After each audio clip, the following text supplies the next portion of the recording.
Hola Octavio, buenas tardes a todos y todas. Buenas tardes a todos. Bien, como comentamos, pues nuestra última sesión, no sin antes pedirles una disculpa por la cancelación de la semana pasada, pero bueno, realmente hay imprevistos de todo tipo y bueno, aquí también estamos muy cuidados del tema del COVID, trabajando en oficina, pero bueno, con muy poca afluencia. Y bueno, aquí afortunadamente pues a distancia. Entonces les comentaba cómo quedamos la ocasión pasada, pues lo que nos restaría sería ver algunas cuestiones técnicas, parte de los procesos técnicos básicos de la fotografía, pues en las sesiones que estuvimos trabajando previamente, como lo decía pues nuestro curso, la idea era abocarnos básicamente a elementos básicos de la sintaxis y de la gramática fotográfica, pensando que son elementos que pues les serán útiles para tu trabajo vinculado a toda esta práctica en torno a la actividad y a la cultura culinaria. Pero finalmente, pues sí, es útil conocer fundamentos técnicos de la fotografía. Eh, Finalmente, si bien en la actualidad la tecnología nos resuelve y a veces de manera, pues yo diría, óptima, espléndida, todos estos procesos técnicos, los dispositivos, como decía, bueno, ya manejan de manera, digámoslo así, inteligente, algoritmos que nos dan una mejor respuesta a determinadas condiciones en una escena, sobre todo en términos de la exposición. Si bien la fotografía actualmente nos permite hacer esto, resuelve técnicamente y pues nos da el suficiente tiempo para resolver todos los aspectos más, como decíamos, conceptuales del lenguaje, de la gramática, de la composición. Siempre es útil en algún momento poder manipular estos procesos y pues necesitamos tener una idea básica, sobre todo lo que tiene que ver con la exposición. Cuando hablamos de exposición en fotografía, nos estamos refiriendo a la cantidad de luz que requiere un material fotosensible para ser correctamente expuesto. Y hablamos de material fotosensible porque finalmente en la fotografía analógica, pues las sales de plata son los materiales fotosensibles que están impregnados en una película de acetato.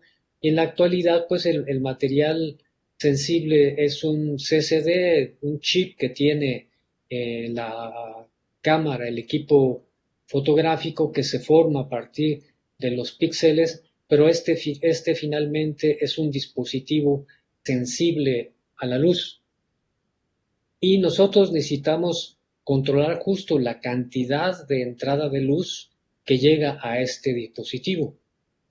Y controlar la cantidad de entrada de luz implica en principio pensar, entre otras características de la luz, pensar en la cantidad.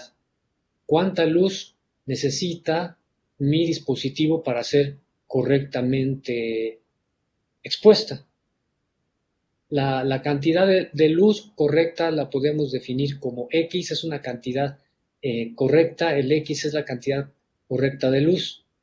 Pero si yo tengo una escena con mucha iluminación, pues para llenar esa cantidad de X necesitamos poca exposición.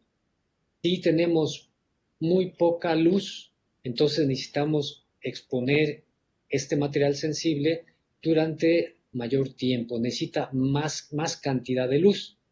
Y la cantidad de luz se controla por dos dispositivos, que es la abertura del diafragma y la velocidad de obturación. El diafragma funciona como la pupila de nuestro ojo. Quizá ustedes lo hacían de pequeños, jugar con una lámpara que dirigíamos a nuestro ojo. ¿Y qué es lo que pasa si la dirigimos, lo hacíamos así. Tengo una luz, dirigíamos la luz al ojo y la pupila se dilata, ¿no? Quitamos la luz, perdón, dirigimos la luz, la pupila se contrae, estoy al revés. Quitamos la luz, la pupila se dilata. Entonces, este principio funciona, por supuesto, de manera pues similar o idéntica a la fotografía, y este iris se le llama diafragma en la fotografía. No solamente controlamos la cantidad de entrada de luz con el diafragma, sino también con un obturador. El obturador es el sistema que permite que pase la luz del objetivo al material fotosensible, y este funciona como una especie de compuerta que abre y permite el paso de luz, o que se cierra y bloquea el paso de luz. El diafragma siempre está abierto. Cuando hacemos la toma fotográfica, abre y cierra el diafragma. Entonces, nosotros vamos a tener distintos resultados en función de la combinación que hagamos de abertura de diafragma y velocidad de obturación. Entonces, bueno, vamos a explicar esto entonces de manera gráfica. Les decía, vamos a ver, a, a ilustrar rápidamente todo esto que decimos. Vamos, por decirlo de alguna manera, a hablar con imágenes. A ver, entonces, tenemos ya aquí en pantalla algunas imágenes, pero antes déjenme mostrarle una imagen. Este es el corte de una cámara fotográfica, una cámara analógica, que el principio de la cámara digital u óptica es el mismo. Este es un corte de una cámara. Tenemos primero el cuerpo del objetivo, que está compuesto por distintas lentes, y en esta parte central del objetivo está el diafragma, es decir, el dispositivo que permite, abriéndose o cerrando, la mayor o la menor cantidad de entrada de luz. Este sistema reflex, lo que ocurre es que cuando entra la imagen, se invierte, se pone de cabeza, y mediante este sistema de espejo y pentaprisma, lo que hace es invertir la imagen y la vemos de manera normal, vertical, y este es el plano de la película. En el plano de la película se encuentra el obturador, las cortinillas que cierran o abren para permitir el paso de luz, y aquí la única diferencia en una cámara digital, salvo que es mucho más sofisticada, pero el principio es el mismo, es que aquí, en vez de tener una película de acetato con sales de plata sensibles, tenemos un sensor que forma la imagen digital a partir de los píxeles, que es la base de la fotografía digital. Entonces, este es el diafragma, el dispositivo que permite la mayor o menor entrada de luz. Como decía, funciona como la pupila del ojo. Entre más pequeño es la abertura de diafragma, menor cantidad de luz. Entre mayor es la abertura de diafragma, mayor cantidad de luz. Si tenemos un mayor índice y es más cerrado, F32 o F2, es porque son fracciones.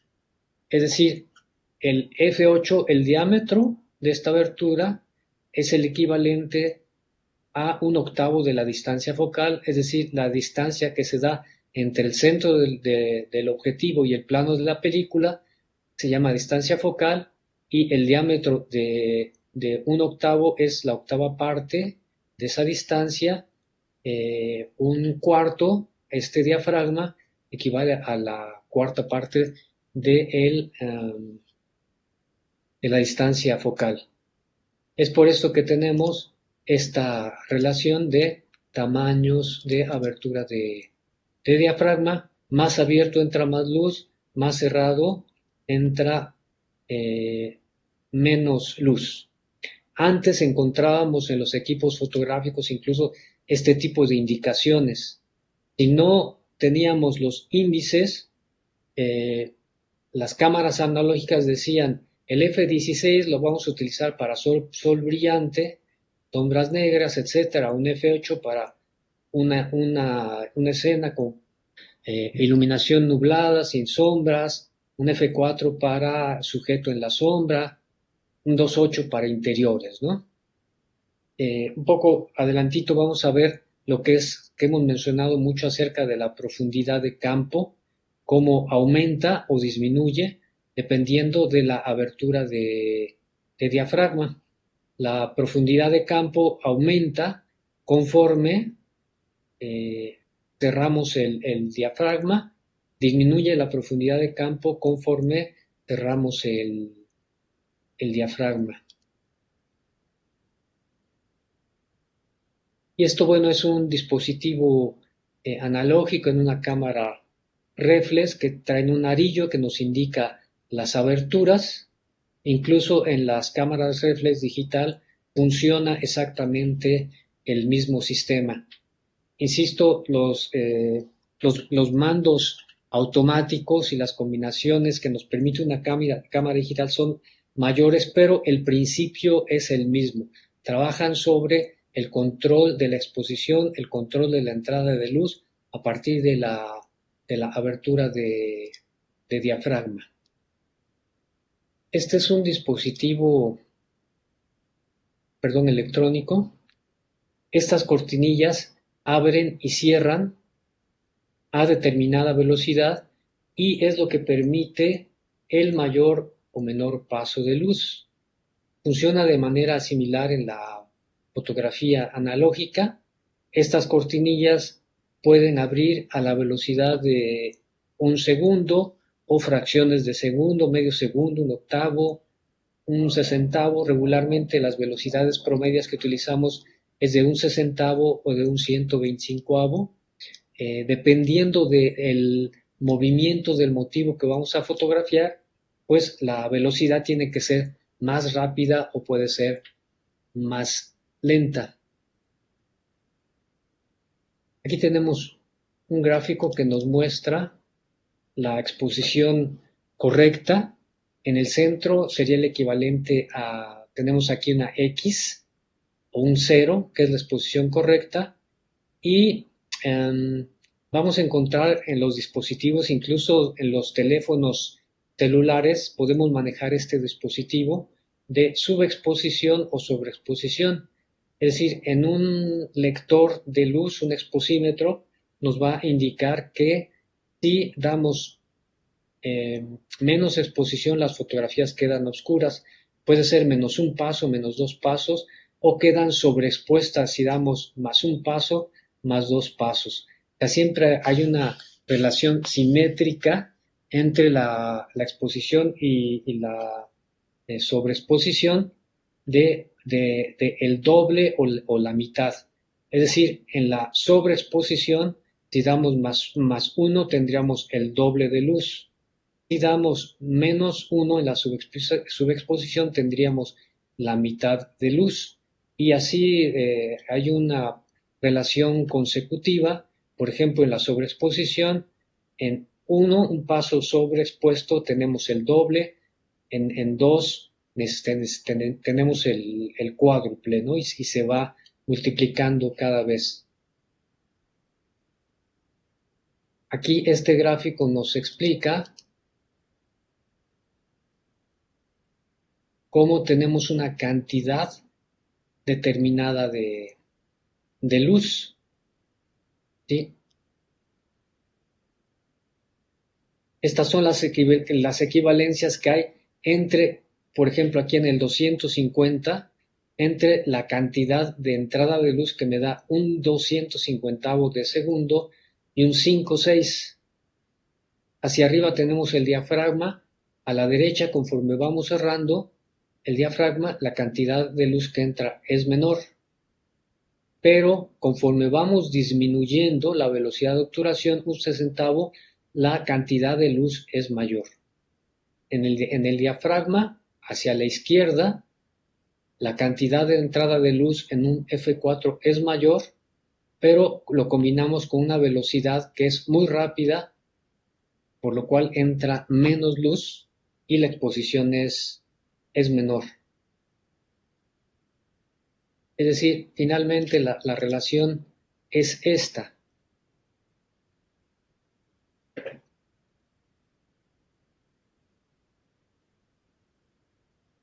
Estas son las combinaciones que tenemos de la velocidad de obturación en este caso, de menor, un sesentavo, a mayor, velocidades más altas, de un sesentavo, un 250 de segundo y un milésimo de segundo.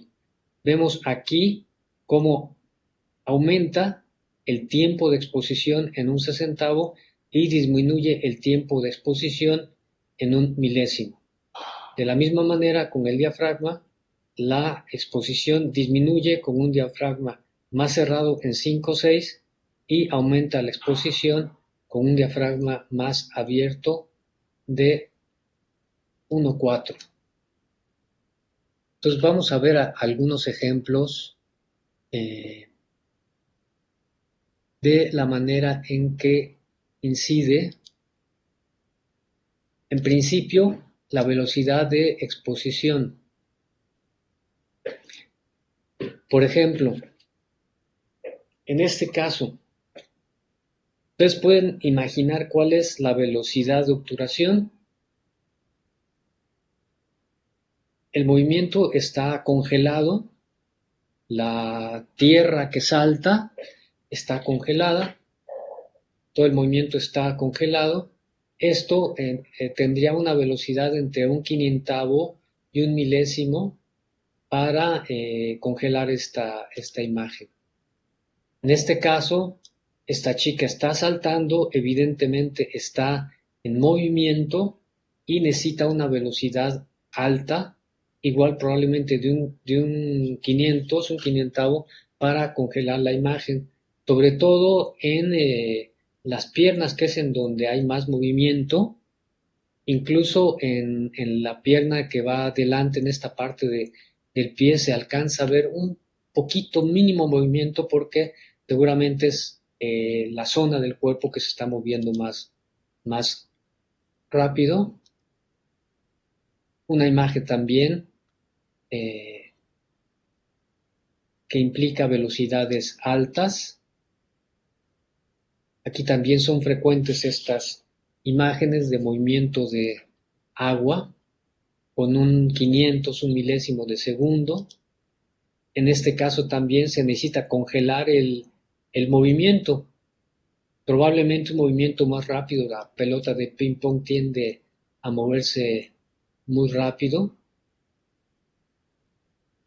Aquí está congelado el movimiento del agua también, velocidades de obturación, insisto, probablemente aquí de un 250avo, porque alcanzamos a ver un poquito del movimiento del agua. No está totalmente el perfil de las salpicaduras de agua, no están perfectamente nítidas, lo que denota que no es una velocidad muy alta. Vemos incluso un poquito del movimiento de las plumas del ave, probablemente una velocidad de 250. Estas imágenes que tienden a ser pues muy comunes, el congelamiento del movimiento del cuerpo. Aquí entre paréntesis hay algo interesante, que es la separación entre el primer plano y el fondo. Es decir, el fondo está totalmente borroso, pero no porque esté barrido, sino por la profundidad de campo. Otro elemento importante aquí es que se utilizan telefotos, y los telefotos con distancia focal muy larga, pues tienden a perder mucha profundidad de campo. Por eso es que se aplana mucho la figura, pero separa a la perfección el primer plano del fondo. Aquí lo vemos también cómo se va haciendo del primer plano donde está la imagen congelada, de atrás se va perdiendo la profundidad de campo, se va haciendo más borroso. Esto pues sí tiene velocidades entre un 500, probablemente un milésimo de segundo, ¿no? No solamente lo importante es pues la velocidad de obturación, sino a veces también la precisión, ¿no? Si ustedes imaginan la velocidad del movimiento de este salto circular de estos hombres, pues es muy rápido, ¿no? Entonces hay disparar, hacer la toma fotográfica justo en el momento en que toman esta posición, pues no es fácil, ¿no? Aparte de trabajar las velocidades altas, a diferencia de la salpicadura del agua de las palomas que veíamos en fotos anteriores, en este caso nos percatamos cómo existe una mayor nitidez sobre todo el perfil del agua, las gotas. Entonces, esto implica trabajar con un foco muy preciso y una velocidad muy alta. Incluso la, la velocidad es tan alta que entra muy poca luz y no podemos cerrar totalmente el diafragma. Es decir, si damos una velocidad muy alta, entra muy poca luz. Si cerramos mucho el diafragma, entra muy poca luz. Necesitamos compensar una velocidad alta y un diafragma que no está tan cerrado. Y lo digo porque si vemos aquí el primer plano de la salpicadura del agua, está fuera de foco. Y la distancia que hay entre este primer plano y este otro plano que está nítido, pues probablemente sea de algunos centímetros. Y por supuesto el fondo está totalmente desenfocado. Es decir, la profundidad de campo es crítica aquí, es muy baja, pero la zona de nitidez está muy bien ubicada en un plano, en este plano, que coincide con este plano de aquí, ¿no?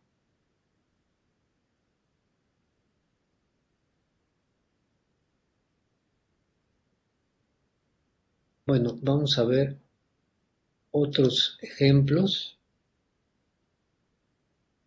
A diferencia de las imágenes que vimos anteriormente, en este caso hay un movimiento, la imagen está barrida en un plano justo con el sujeto que está en movimiento. Aquí es importante porque es una velocidad en que los sujetos pueden estarse moviendo las manos, en fin, pero ese movimiento no sale barrido. Aquí en esta mano un poco, este sujeto estaba moviendo la mano, eh, pero la velocidad es suficientemente baja para que parezca el sujeto que está en movimiento para que aparezca barrido, ¿no? Probablemente un sesentavo.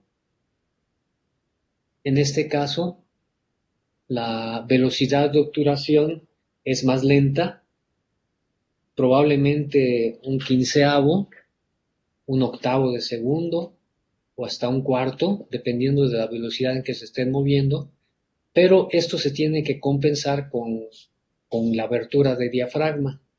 Es decir, si estamos dando una velocidad de un cuarto de segundo para que aparezcan las figuras barridas, estamos permitiendo que entre mucha luz, corremos el riesgo de que quede sobreexpuesto. Esto se compensa con un diafragma más cerrado. Aquí nuevamente vemos, aunque la imagen está un poco pixeleada, pero podemos inferir la velocidad de obturación a la que está hecha esta fotografía. Todos los sujetos de la derecha van caminando. Entonces, para que salgan con ese barrido, esta fotografía pues probablemente fue hecha con un quinceavo, un octavo. Si se hubiera hecho con un 125avo, es muy probable que salgan congelado el movimiento de las personas que caminan, pero es probable que haya sido entre un quinceavo y un octavo, y el sujeto de la izquierda, por supuesto, está estático, no se mueve, y en un quinceavo, en un octavo, pues no va a salir barrido. Ya si utilizamos desde un octavo, un cuarto, depende también del pulso que tengamos, porque ya utilizando un octavo segundo o un cuarto de segundo, ya es altamente probable que nos salga barrida la foto, pero no porque los motivos estén en movimiento, sino porque yo no tengo la suficiente estabilidad en las manos, ¿no? Regularmente, quien no tiene suficiente experiencia, pues puede hacer hasta un sesentavo de segundo, un quinceavo ya es riesgoso a que salga movida la fotografía, y bueno, solo que se tenga mucha experiencia, pues uno puede aguantar hasta un octavo, un cuarto de segundo, probablemente medio segundo. Nuevamente esta imagen barrida con una exposición de un octavo, un cuarto de segundo. Aquí nuevamente el mismo efecto de la fotografía antepasada, en donde los sujetos de atrás pues están en movimiento, probablemente incluso caminando un poco rápido. Este barrido puede ser de un quinceavo, un octavo, de segundo, un octavo, pero en ese octavo pues esta chica, la chica de los globos no se mueven y aparecen totalmente nítidos.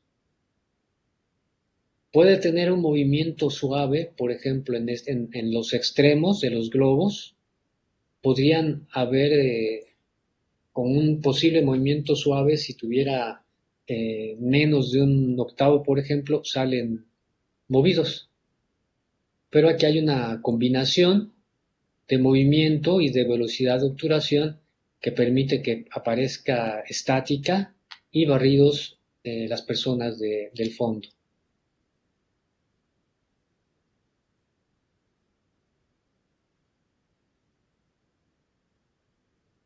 En fin, estos efectos pues siempre muy comunes, donde no solamente es importante un fondo estático que muestra que yo no me moví, que el fotógrafo no se movió, sino que hay referentes como las personas o los objetos que podrían estar en movimiento y no lo están y aparecen estáticos, y eso pues nos da esta percepción, ¿no?, de dinámica, de oposición entre el movimiento y la estática.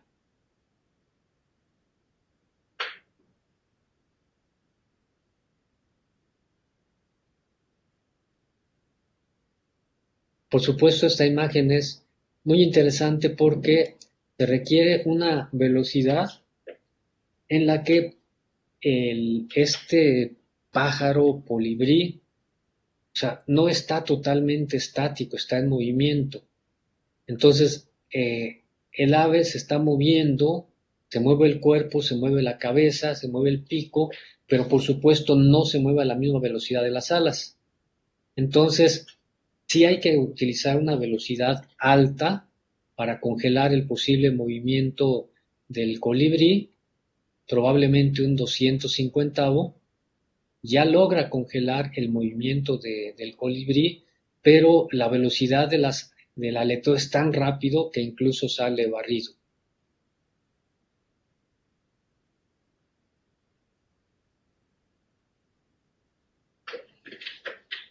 Esta imagen es interesante porque a cómo se logra este efecto.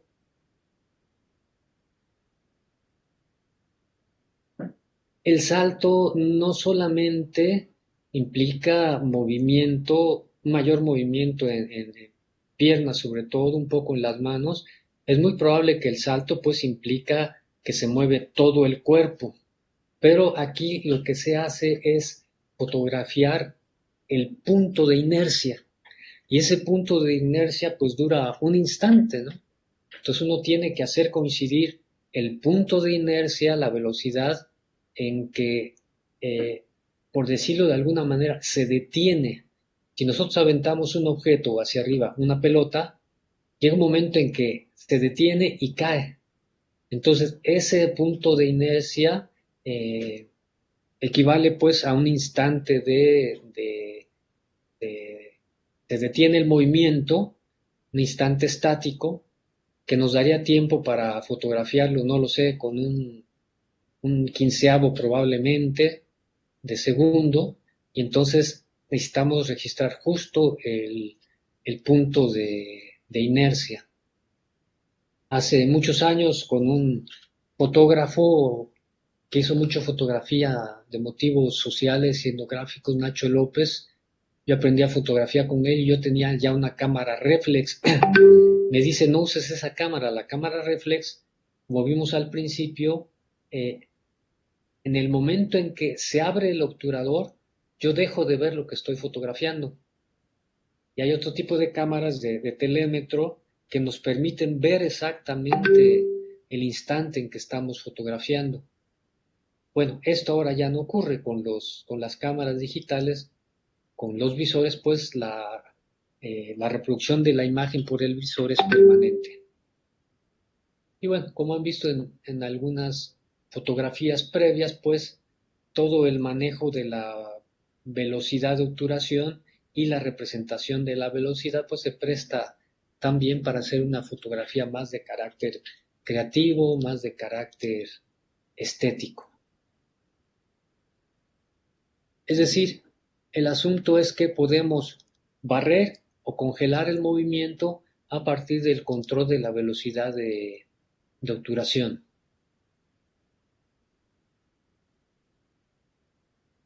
Aquí tenemos otro ejemplo.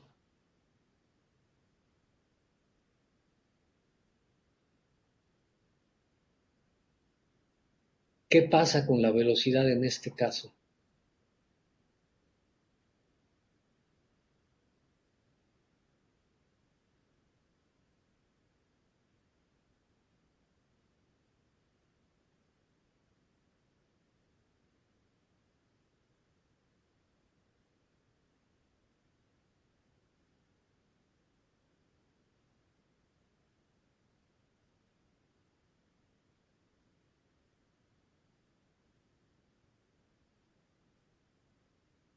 ¿Cómo se logran estas fotografías?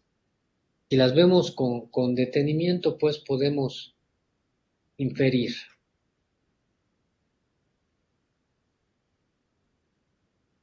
Todas tienen algo en común,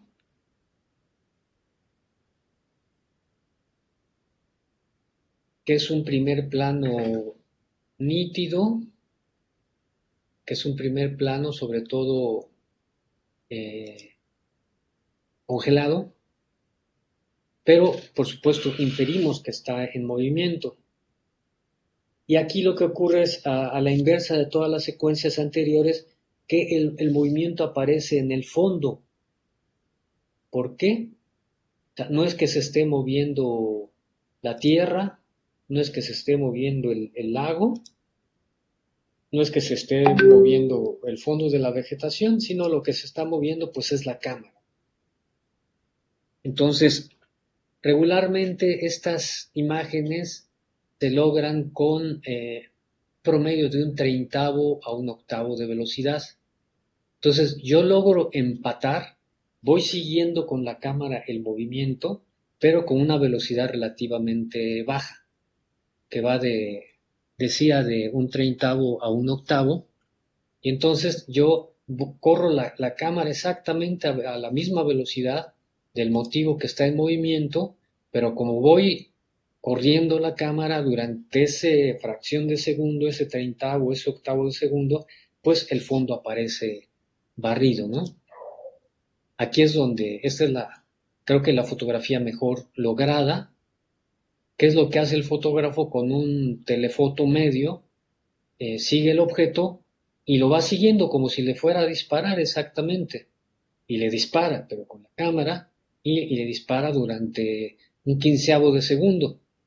Y como va siguiendo, lo va siguiendo, pues se congela, ¿no? Ahora, también tiene que coincidir, por ejemplo, en el caso de las aves, con el aleteo. Aquí lo sigue, pero se alcanza a mover un poco el ave.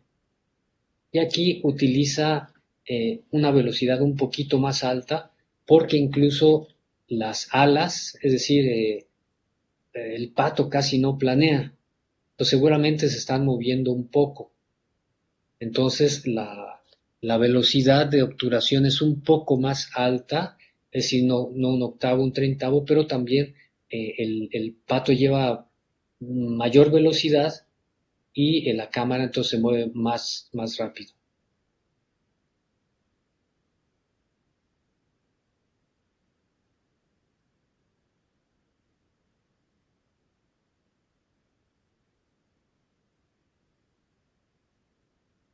Bueno,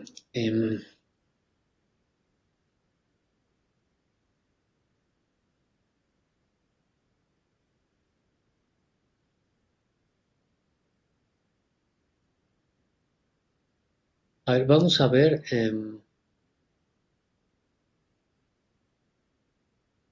rápidamente un aspecto técnico importante. Hemos hablado de la iluminación, pero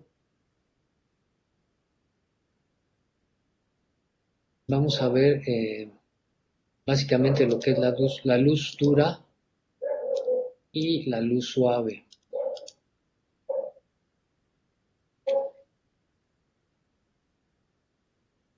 Aquí están marcados los extremos y pues la importancia de utilizar una luz suave o difusa que nos va a mostrar, pues en este caso, lo que nos interesa más, sobre todo lo que tiene que ver con los volúmenes, con las texturas, con las formas, no tanto aquí con colores, aunque sí influye también, pero sobre todo con lo que son los volúmenes, las figuras, las formas, las texturas.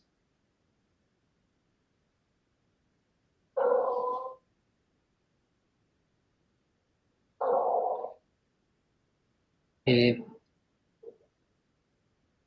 Como hemos comentado, aquí tenemos una foto bien resuelta, en el sentido de que la exposición está hecho para las luces. Si yo hago una exposición para sombras, pues las luces van a quedar sobreexpuestas.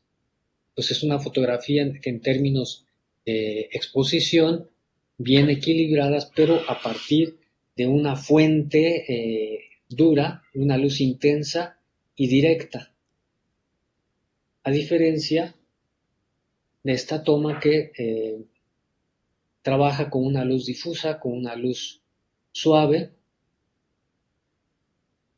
Y aquí, pues, algo que hemos insistido mucho, el manejo de las zonas de nitidez en los distintos planos. Aquí la profundidad de campo no es muy baja, pues media. Es decir, tenemos las zonas de nitidez en el primer plano, en estos chiles que son como serranos. Vean cómo el primer plano está totalmente nítido. El punto de enfoque más bien está aquí y dependiendo de la abertura del diafragma, pues vamos perdiendo zonas de nitidez. Eso hace pues que el énfasis se dé sobre el primer plano, no solamente por el primer plano, que es lo que, como decíamos, nos va a llamar la atención, sino porque también es donde está la zona de mayor definición, de mayor nitidez.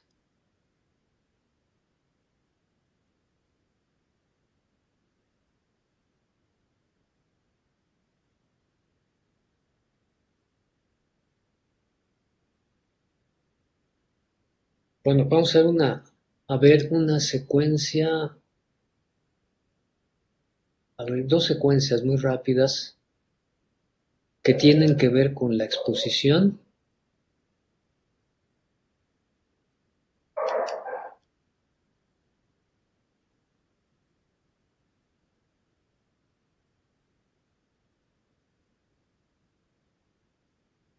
Lo que decía y hemos comentado siempre, luces y sombras. Tenemos una zona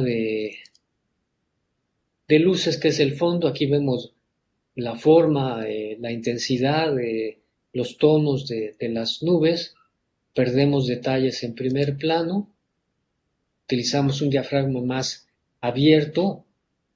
Tenemos suficiente información en los, perdón, aquí me faltó observar, aquí en los planos medios. Aquí tenemos mucho mejor información en las zonas de iluminación media. Estamos perdiendo detalles de las nubes, aún podemos percatarnos de algo de las formas. Tenemos un poco más de detalle en las sombras. Sobreexponemos, perdimos ya casi el 100% de las nubes, se vislumbra un poco. La información es de iluminación media, es mejor, y tenemos más información en sombras. Aquí tenemos una sobreexposición, en donde si bien tenemos ya un poco más de detalles en sombras, todo el fondo pues ya se aplanó por completo, perdemos toda la información, aunque mantenemos cierta información en las zonas medias, ¿sí? Podríamos observar cada una de las distintas áreas. Por ejemplo, si observamos, regresamos a la primera, los tabiques, en este caso, no tenemos una buena información. Aquí mejora y podríamos decir que esta es la mejor exposición para esta área. Entonces nosotros tendríamos que definir, bueno, qué nos interesa. Dependiendo del motivo, pues vamos a seleccionar la exposición que más nos convenga cuando tengamos este tipo de diferencias en la iluminación. Aquí otra imagen extrema. Nuevamente las altas luces, en las sombras tenemos buenos detalles de los cúmulos, de las texturas, de las formas. Abrimos un paso el diafragma.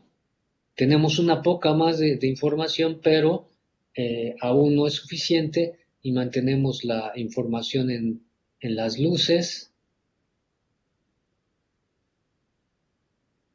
Abrimos el diafragma, nos percatamos apenas de los cúmulos del fondo, se mantiene la imagen de este cúmulo negro, la parte alta, y ya tenemos más información, aunque no es suficiente, en las sombras.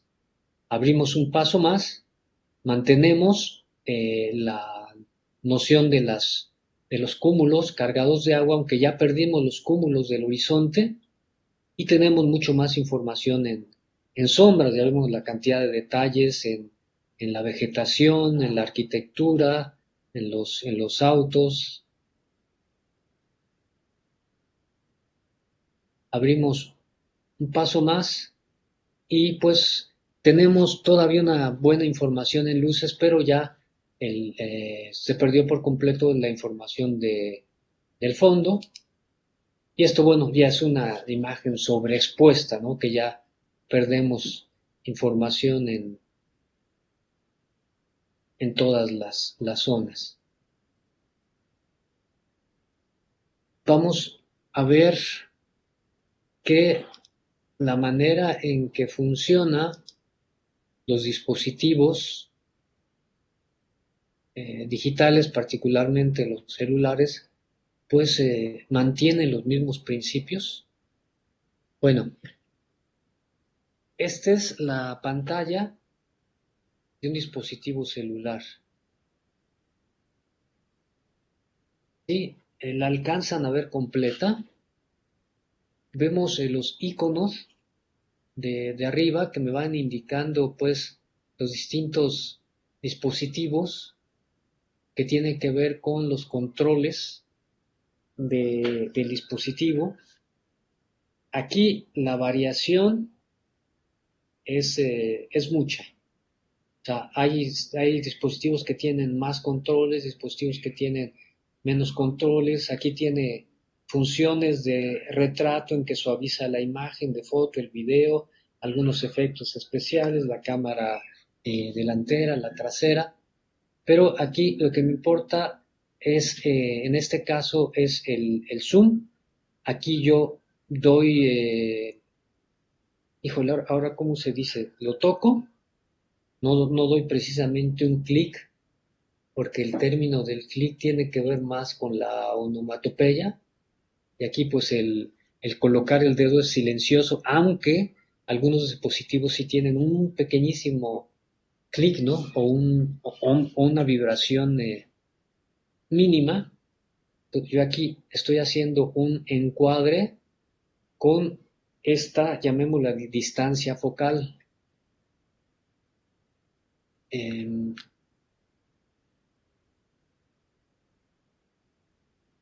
Aquí, este es el equivalente a un objetivo normal, 1x.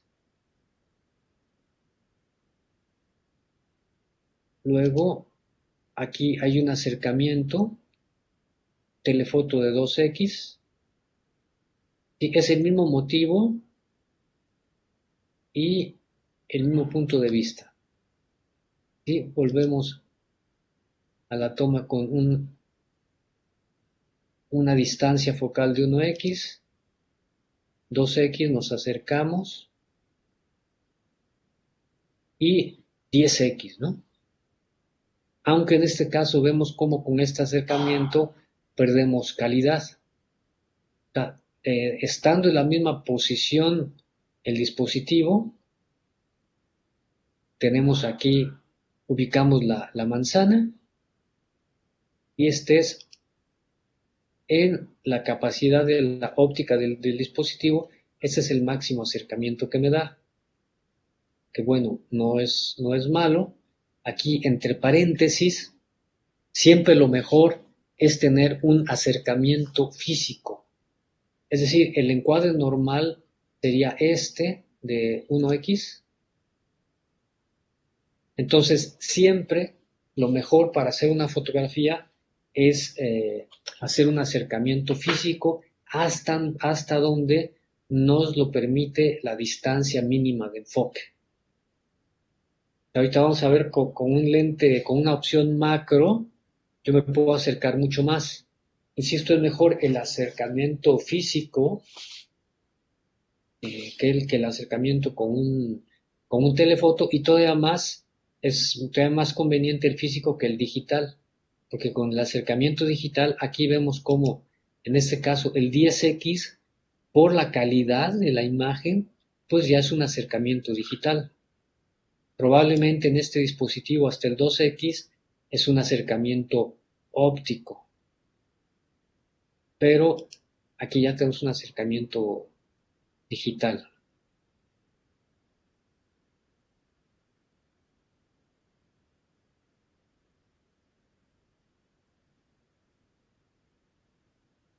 Este es, perdón, aquí hay una mancha. Bueno, eh, este es con un gran angular, ¿sí? Un campo de visión mayor. Regularmente, los objetivos eh, que se definen por la distancia focal, les decía, un objetivo de 50 milímetros hace una emulación a la percepción normal. Un gran angular nos deforma un poco los extremos. Lo vemos aquí, por ejemplo, en los autos, porque es la parte baja, pero sobre todo en el extremo, con un gran angular siempre vamos a pues se va a distorsionar la imagen.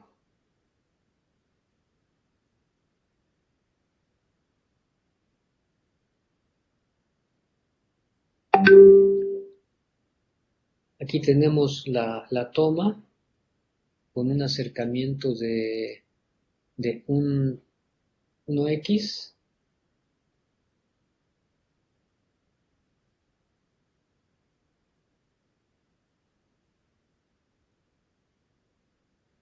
Tenemos en este dispositivo, con el toque, tenemos aquí estos puntos, 1x, 2x, 3x, 10x. Lo único que tenemos que hacer es tocar, y bueno, pues el telefoto funciona con este dispositivo digital. Aquí tenemos otra vez el 10X, pero por la calidad de la imagen, pues nos percatamos que es un acercamiento digital.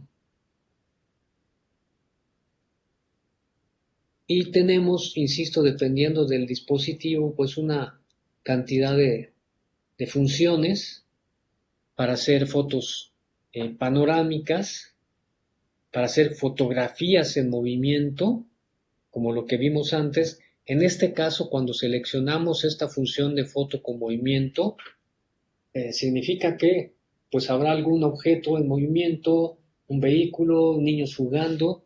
¿Y qué es lo que hace el algoritmo en este caso? Pues lo que hace es priorizar la velocidad de obturación y tiende a dar la velocidad más alta. Pero esto también siempre en función de la cantidad de luz. Insisto, si tenemos muy poca luz, pues la exposición va a demandar una velocidad cada vez más lenta. Entonces, para utilizar esta función, pues lo óptimo es hacer imágenes con fotografías con buena luz. Per macro ahorita vemos con acercamiento, es decir, nos permite acercamiento, cada dispositivo es distinto, va desde los, no lo sé, 10, 12 centímetros, 8, hasta algunos que tienen acercamientos pues hasta como de 4 o 5 centímetros, varía con cada dispositivo. Estos dos funciones pues operan por supuesto para video. Aquí se establece prioridad a la calidad de la imagen. Entonces aquí el algoritmo prioriza la abertura de diafragma, es decir, diafragmas más cerrados para que no haya riesgo de que salgan desenfocados y tengamos mayor nitidez. Aquí son procesos, bueno, más complejos, este creador de historia para hacerlo en video. El profesional justo nos permite controlar la abertura de diafragma, nos permite controlar la velocidad de obturación. Y bueno, aquí esta alta resolución pues solo lo tienen algunos dispositivos.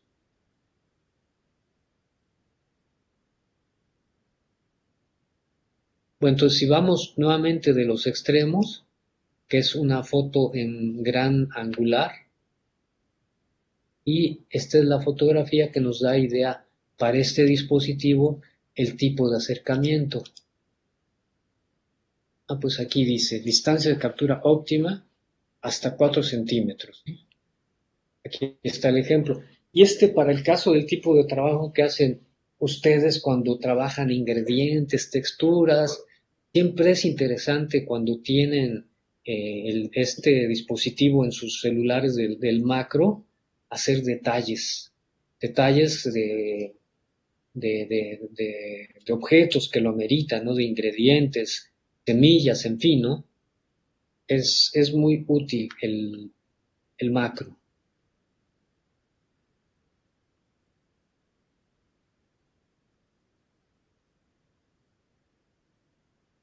Teníamos el gran angular. Vean cómo en el 1X se asemeja más a lo que es nuestra percepción normal. No hay ninguna distorsión.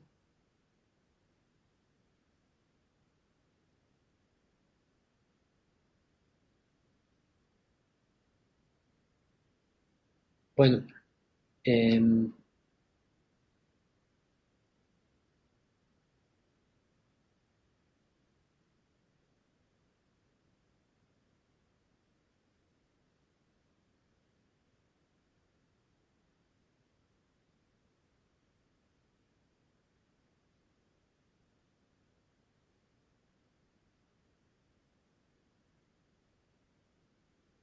este caso no está el ejercicio completo, pero hay algunas cámaras que tienen la función panorámica.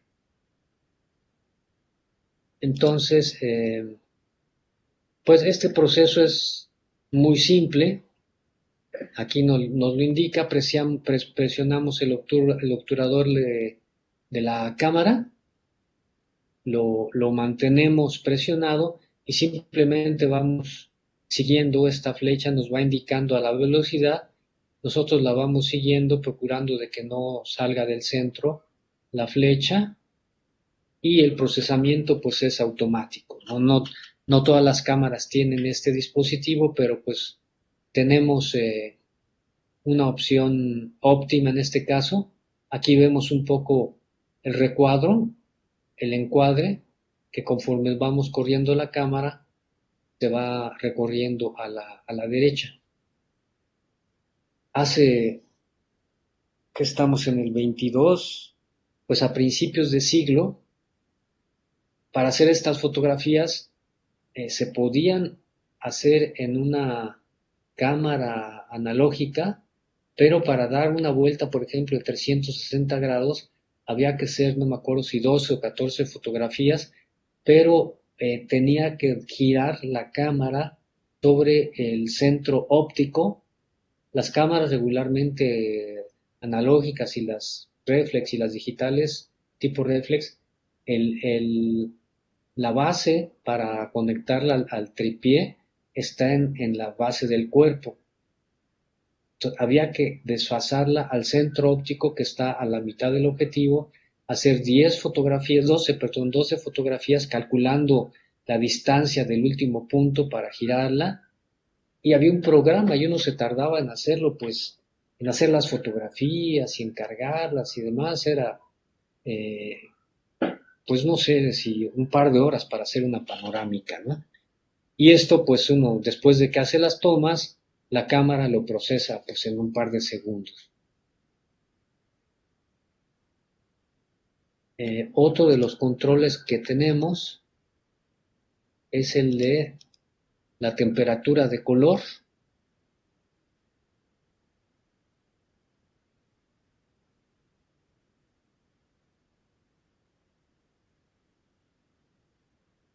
Vamos a verlo mejor con... Se puede hacer de dos maneras. Bueno, vamos a ver primero aquí. Ahorita se los muestro. Este es el control de la exposición. ¿Se acuerdan que teníamos más 2,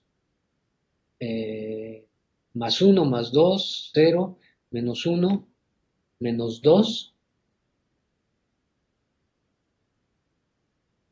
Aquí yo tengo una exposición X. En este caso, lo único que hago es presionar el siguiente punto y es más 1, es decir, está entrando el doble de cantidad de luz, que equivale a 2x. Si este 0 es x, más 1 es 2x, es el doble de cantidad de entrada de luz. Aquí tenemos más 2, 2x son 4 veces más la entrada de luz. Yo lo único que tengo que hacer es presionar, incluso aquí estos puntitos me da pasos intermedios. Es decir, aquí tengo 1x, aquí tengo la mitad de x, aquí tengo 1, aquí tengo 1.5, 2.5. Es decir, aquí tengo la entrada X, una exposición normal, sobreexpuesta, un paso, sobreexpuesta, dos pasos.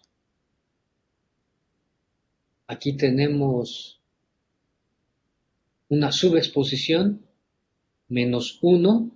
Esto sería la mitad de X, está entrando la mitad de luz. Aquí lo que está haciendo la cámara es abrir el diafragma, aquí lo está cerrando, lo cierra un paso. En este caso, lo está cerrando dos pasos.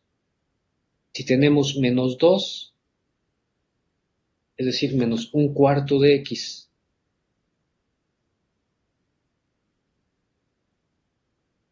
Para el caso de grandes, como vimos hace unos momentos, fotografías con muchos contrastes, de pronto la cámara hace una lectura y si tengo luces y sombras y yo quiero establecer prioridad manual sobre luces o sobre sombras, es que utilizo esta función para abrir de manera manual o cerrar el, el diafragma.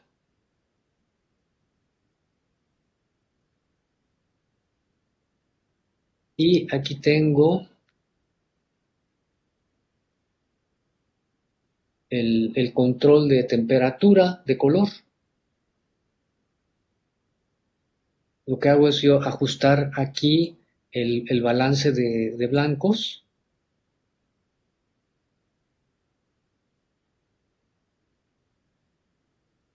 Y ajusto, aquí me indica para días nublados, una nube, el icono de una nube.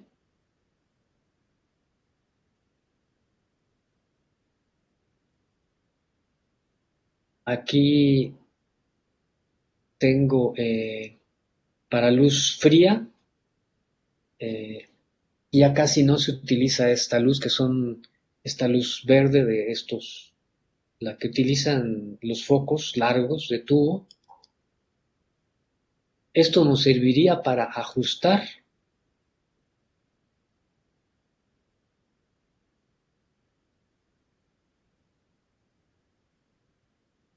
Aquí tengo una luz tipo neón, una luz amarilla.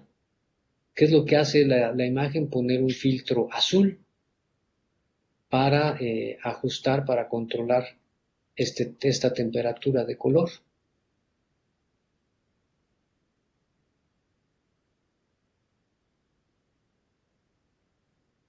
Aquí tenemos un ajuste para luz de día.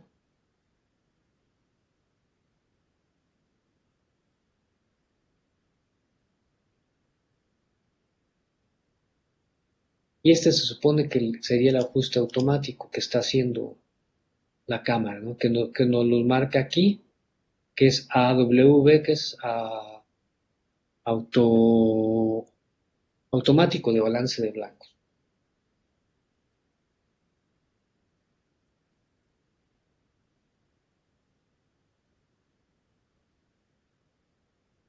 Esto, si lo tiene una cámara, va a operar de manera distinta. Es decir, aquí en el ejemplo que tenemos de este filtro, ¿no? Este es para, si nosotros la vemos azulosa, es porque este filtro lo va a utilizar cuando tengamos luz amarilla. Aquí como lo estoy aplicando a luz de día, pues por eso es que se ve azul. Filtra con azul para que la luz amarilla aparezca como iluminación natural.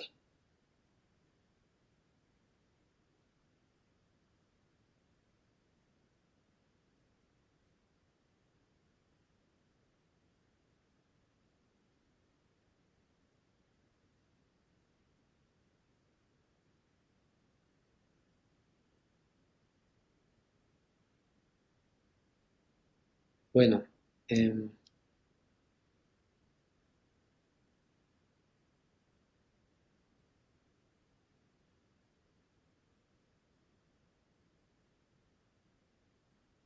vamos a finalmente a saltarnos, hacer un brinco.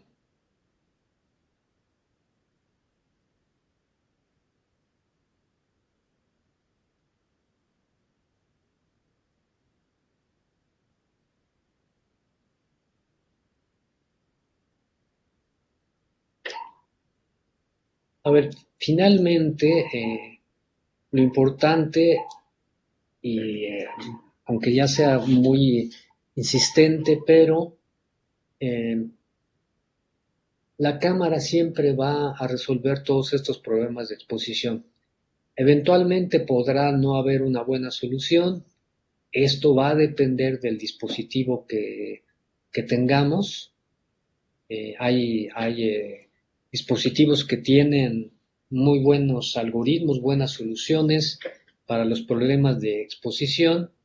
Hay algunos, como en este caso, que vimos que nos permiten hacer más, no lo vimos todo, pero hay algunos que nos permiten hacer una mayor manipulación de la imagen. Tenemos más controles, más comandos. Hay unos que tienen menos mandos, pero ahí finalmente pues es cuestión de trabajar con el dispositivo que estemos utilizando, y siempre que tengamos una cámara fotográfica, desde mi punto de vista, pues es mejor, ¿no?, utilizar una cámara. tendrá mejores soluciones técnicas, aunque no sea una cámara muy buena. Una cámara digital tendrá siempre buenas soluciones eh, con el modo automático.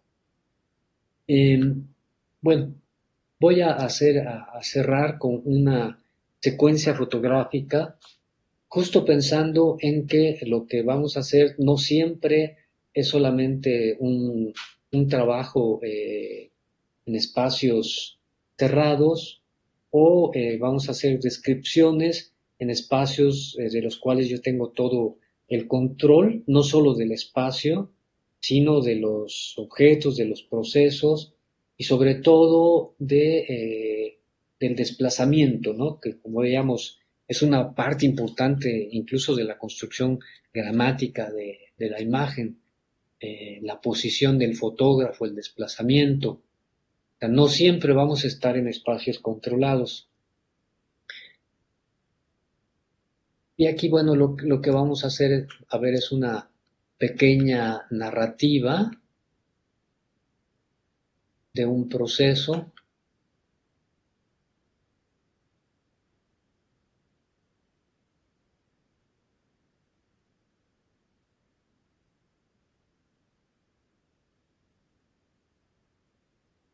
Vean, eh, espero que tengan ya algunos elementos como para ver fotográficamente, pero de manera imbrincada estamos viendo forma y contenidos. Si fotográficamente aquí vemos perspectivas, vemos ritmo, vemos, como decíamos, la colocación de la línea del horizonte, el punto pues que logra romper la estática de la imagen, que es el árbol, pero bueno, estamos viendo los contenidos. O sea, los contenidos es un espacio, un lugar, básicamente un cultivo que bueno, no sé si algunos de ustedes lo identifican. Entonces vemos formas y contenidos, ¿no? O sea, sobre las formas habría que decir muchas cosas aquí en términos de la luz, de la exposición, de las texturas, etcétera. Pero en términos del contenido, bueno, lo primero que nos preguntamos es qué tipo de planta es esta y si tenemos idea, entonces de inmediato comenzamos a inferir y a pensar en muchas cosas, para qué es, temas de cultivo, en fin, ¿no? Una fotografía, bueno, con menos calidad, pero que nos da noción en términos de secuencia. Aquí en términos de narrativa tenemos una elipsis importante, es decir, de aquí a acá hay una elipsis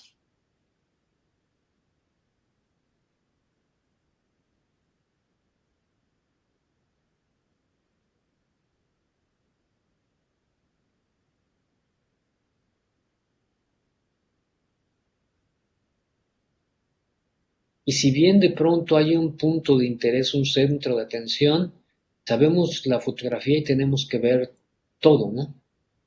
De pronto no vemos que hasta atrás hay una casa, más adelante hay una construcción, la actitud de las personas, la vestimenta, en fin, hay puntos de interés donde hay acciones, pero nos interesan los contextos.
Bueno, una secuencia claramente descriptiva.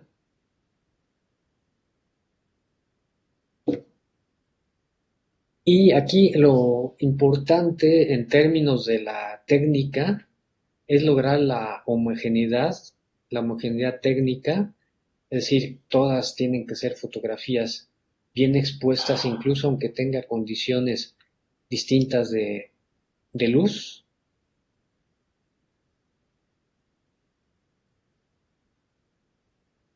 Sí, aquí tenemos en esta fotografía un brinco técnico. Esta fotografía, incluso por las mismas condiciones de luz, está finalmente subexpuesta.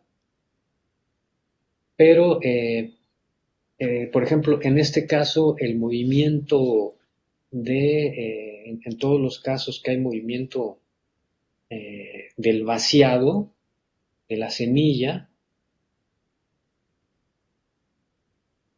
hay siempre mucho movimiento y en general se está priorizando la velocidad de obturación. Casi no hay efectos de barrido. Puede ser intención del fotógrafo o si se trabajó con automático, pues es un algoritmo que finalmente la cámara decidió dar prioridad sobre la velocidad, aparte de que como había buena luz, pues generalmente se puede trabajar con velocidades medias, velocidades altas, que lo que hace pues es congelar el movimiento. En términos de la sintaxis aquí, sobre todo, bueno, está claramente pues descrito el proceso. De alguna manera pues nos queda claro en qué consiste. Aquí tenemos una elipsis importante. Pasa el proceso de cultivo, de separación de la vaina, de la semilla de la vaina, ya a la elaboración de la alegría, ¿no? El proceso es claro, se podrían trabajar más elipsis, es decir, es suficiente mostrar una fotografía, o dos si acaso, no cuatro, en el proceso del tostado también.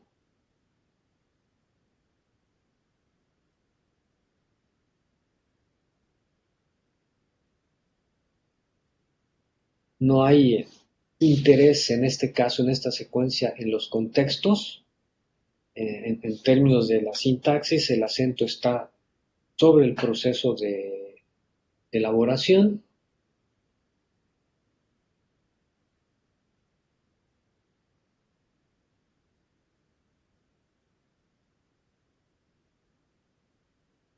Y bueno, de mi parte yo terminaría con esta secuencia. Eh,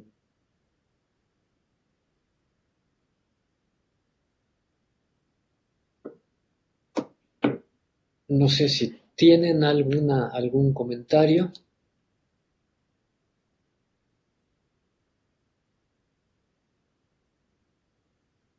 Y quienes tengan preguntas o comentarios pueden abrir su micrófono directamente.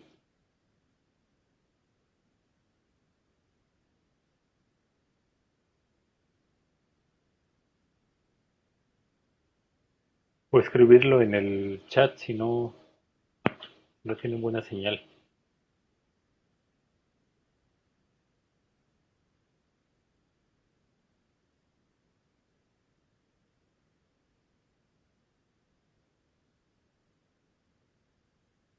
Pues yo insistiría nada más en la parte técnica para tratar de explicar todos los procesos que tiene que hacer la cámara para hacer una toma. Es un proceso complejo, ¿no? Y, ya adentrarse al dispositivo, pues es todo tan automatizado. O sea, está el teléfono y no hay más que hacer que disparar, ¿no? Entonces aquí Lo importante siempre es conocer cómo funciona el equipo y para esto pues no hay que hacer más que fotos y fotos y fotos y fotos y sobre todo los motivos que nos interesan, ¿no? Hacer la mayor cantidad de imágenes, sí poner atención en cuáles eran las condiciones de la escena y después revisar, hacer y revisar y estar circulando y pues es la mejor manera de aprender fotografía, salvo que podamos tener referencias técnicas o formales, pero el aprendizaje pues básicamente es empírico y a través de la práctica. Es algo que se desarrolla con el ejercicio y la práctica, ¿no? Justamente. Sí, como decía, la ventaja, pues, con la cámara analógica, pues uno compraba un rollo, dos rollos y podíamos hacer, no sé, 60 fotografías en un día y pues luego de dos o tres las veíamos y el aprendizaje en un sentido era más lento, ¿no? Tiene que ver con la intensidad. Ahora esta fotografía nos permite ser, los dispositivos nos permiten ser mucho más intensos, ¿no? Y tener, por supuesto, otro tipo de aprendizaje. Claro. Bueno, pues no tenemos en el chat comentarios y tampoco se animan a preguntar.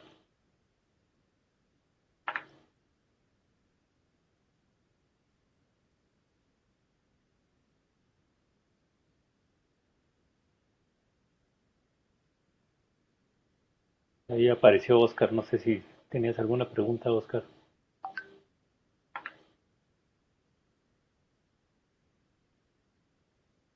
Bueno, pues de mi parte yo reitero, bueno, por aquí alguien quiere preguntar algo. Adelante, Yesenia. Sí, buenas tardes. Yo tengo una duda, por ejemplo, cuando luego quiero tomar un platillo, pero por ejemplo, es algo que está en cocción todavía, un mole, y sale mucho vapor, como qué consejo me podría dar porque se empieza, el lente de la cámara se empieza a poner como borroso. Sí, bueno, ahí no hay opción.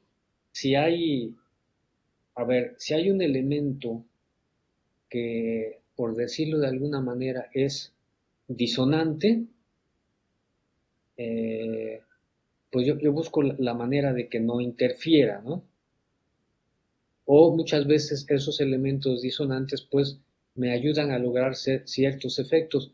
El humo, por ejemplo, en los anafres, en estas fogones, se genera en ciertos momentos.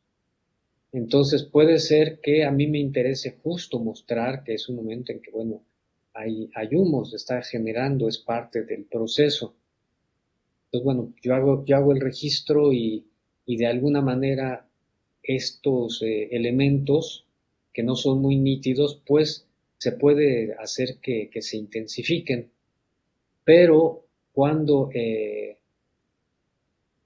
no quiero que salgan, pues hay procesos muy complicados, utilizar filtros, ¿no? Y el otro, pues, si es un vapor, es parte del proceso o espero a que desaparezca, ¿no? Y sí, algo también importante es que de pronto si uno descuida el objetivo, de pronto uno encuentra pues que uno no se percata, uno puede ver por el ocular del visor o por la pantalla y de pronto hay un descuido en el objetivo y a veces no nos percatamos de ello, ¿no? Ya cuando terminamos vemos las fotos y resulta ser que ahí siempre aparece algún puntito, ¿no? Como el negrito en el arroz y es muy incómodo a veces.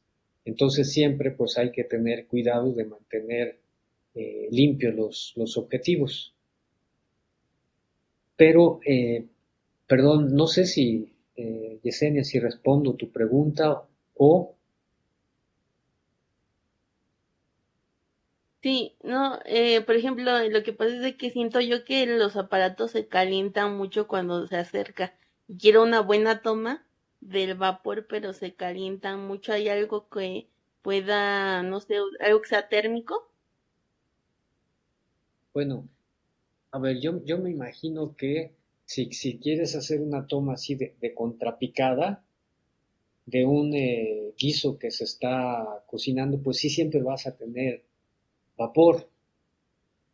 Eso, pues físicamente no se puede controlar, o sea, el agua que está hirviendo, pues menos que lo apagues y deje de vaporizar. Ahí las opciones pues son más bien ópticas, ¿no? Es decir, hacer un detalle, no es lo mismo acercarse al fogón 30 centímetros y tener detalle. El problema es que pues sí, si hay vapor, pues te va a, el objetivo te va a condensar y ya no me deja ver. Entonces pues lo único que tengo que hacer es separarme y utilizar los dispositivos ópticos de acercamiento con el telefoto, a veces variar el ángulo de la toma también. O sea, ahí es clave, por supuesto, el desplazamiento de la cámara y del fotógrafo, en donde va a encontrar no solo, como hemos comentado, las mejores condiciones de iluminación, lo mejor es que siempre esté la luz atrás, sino que sí a veces hay elementos pues disruptivos, ¿no? Que pueden ser incluso luz, una luz que nos llega de frente, o elementos como el agua, como el calor, que ahí no tenemos opción desde el punto de vista más que pues alejarnos físicamente, y si nos queremos acercar, pues nos acercamos a través de la óptica. Gracias. Alguna vez estaba fotografiando, no es cierto, hacía video de la sopa de piedra. Y ahí el fogón era muy intenso, o sea, hacen un fogón y para que, imagínense, si han oído hablar, se calientan las piedras de un volumen que quepa dentro de un plato. Entonces cuando están ya en un tono, no se ponen, diríamos, al rojo vivo, adquieren un tono grisáceo, están ya súper calientes las piedras, y las toman con una especie de pinza y la colocan en un plato con un caldo. Entonces la colocan y en unos cuantos segundos, en 2, 3 segundos, ya está hirviendo. Y por ejemplo ahí era imposible acercarse, hacer detalles justo de cómo están las piedras. Era un fogón grande y con un calor intenso, y luego pues no era un fogón que se hace de noche, sino se hace pues a la luz del día, y en una población que estábamos alrededor de, yo no sé, 36, quizá 37 grados, muy caliente. ¿Qué opción hay? Pues no había opción más que utilizar el telefoto, ¿no? Para tener detalles. Sí, yo decía hace un momento que el óptimo es acercarse físicamente, pero sí, definitivamente muchas veces para tener los detalles uno no se puede acercar, entonces pues utiliza la óptica del dispositivo que uno tiene.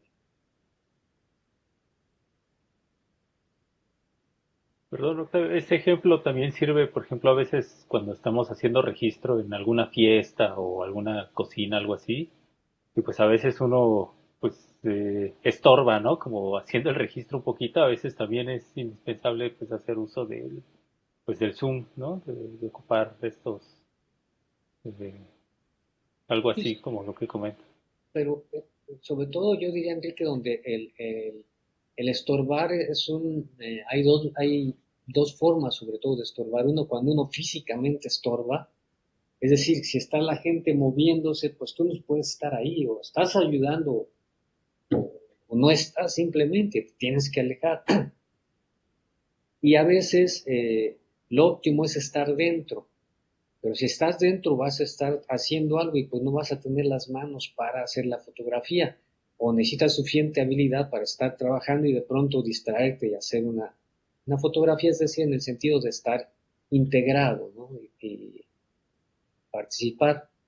Y eso es muy importante en el trabajo de campo, porque uno se encuentra a veces en otros ámbitos eh,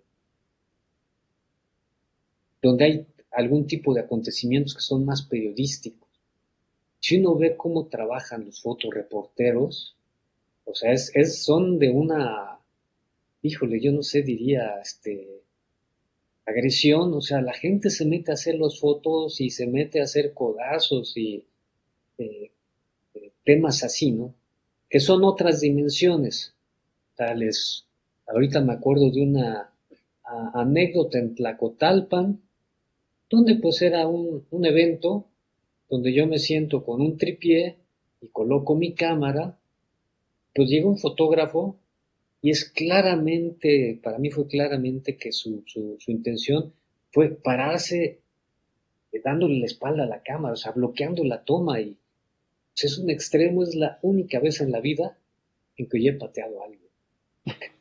No fue una patada así fuerte, no lo lastimé, ¿no? Pero así con el pie sí le hice, pues oye, son extremos, por supuesto, esos ámbitos. Nosotros nos movemos en otro ámbito, en donde somos siempre, estamos integrados, siempre somos, eh, hacemos todo con discreción, hacemos todo con cortesía, ¿no?